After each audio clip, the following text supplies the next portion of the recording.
Daily DP Dose. Hi everybody, this is my grandfather's principal book. Okay, so today we're going to continue with the purpose of creation, and we're going to talk about the second blessing. That is the blessing of husband and wife unity. Now, husband and wife unity has to begin from God.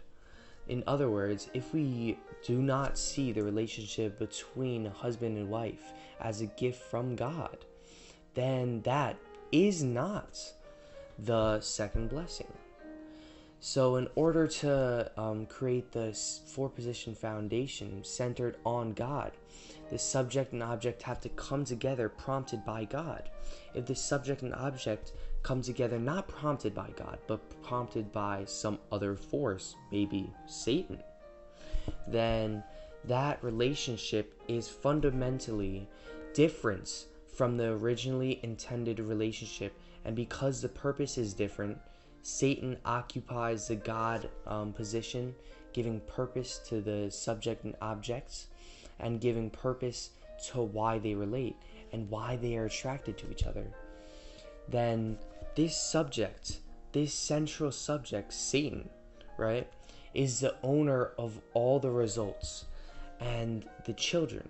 That is called fallen lineage.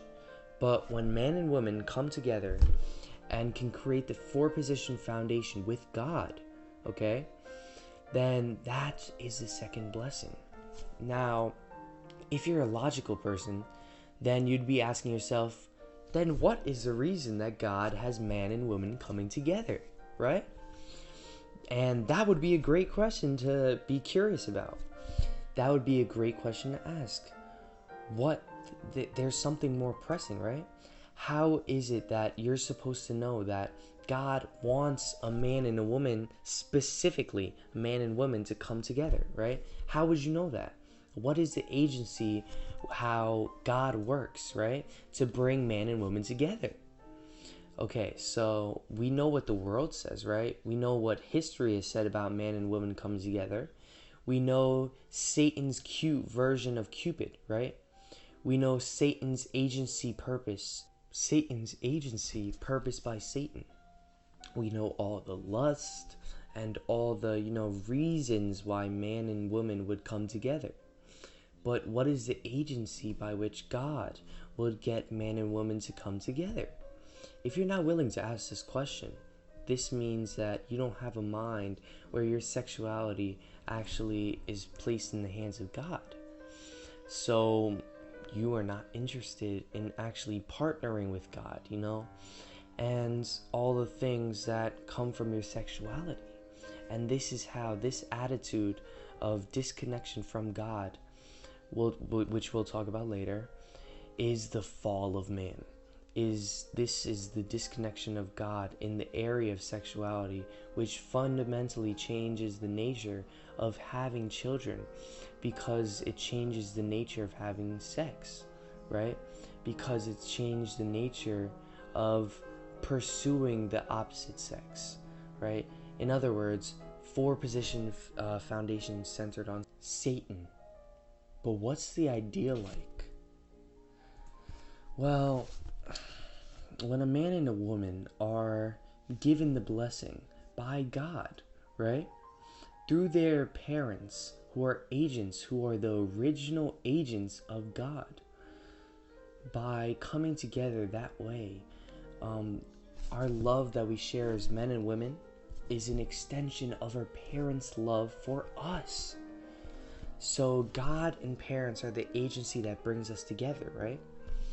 And as much as we love and embrace our parents, that is how much added passion we can express, and added appreciation that we can feel for our spouse. And once you experienced loving your spouse for such great reasons, the concepts of fallen, lust-filled, temporary sexuality isn't so appealing.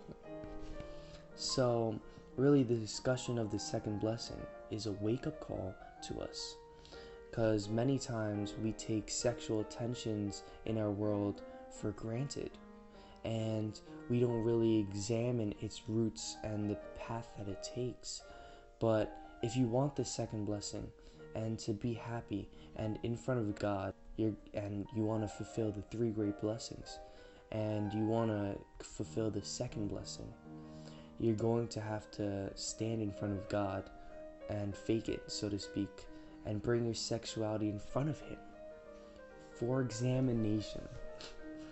And I say that jokingly, but if you feel that God has no business in your sexuality, then you have no interest in the second blessing. But in the other hand, if you're brightly curious what our Maker has planned for us when He made man and woman and made the sexual organs, then you'll naturally ask the question and make it part of your prayers. So we're going to talk about the purpose of creation one more time. Like, share, and subscribe to Daily DP Dose. Monse, y'all.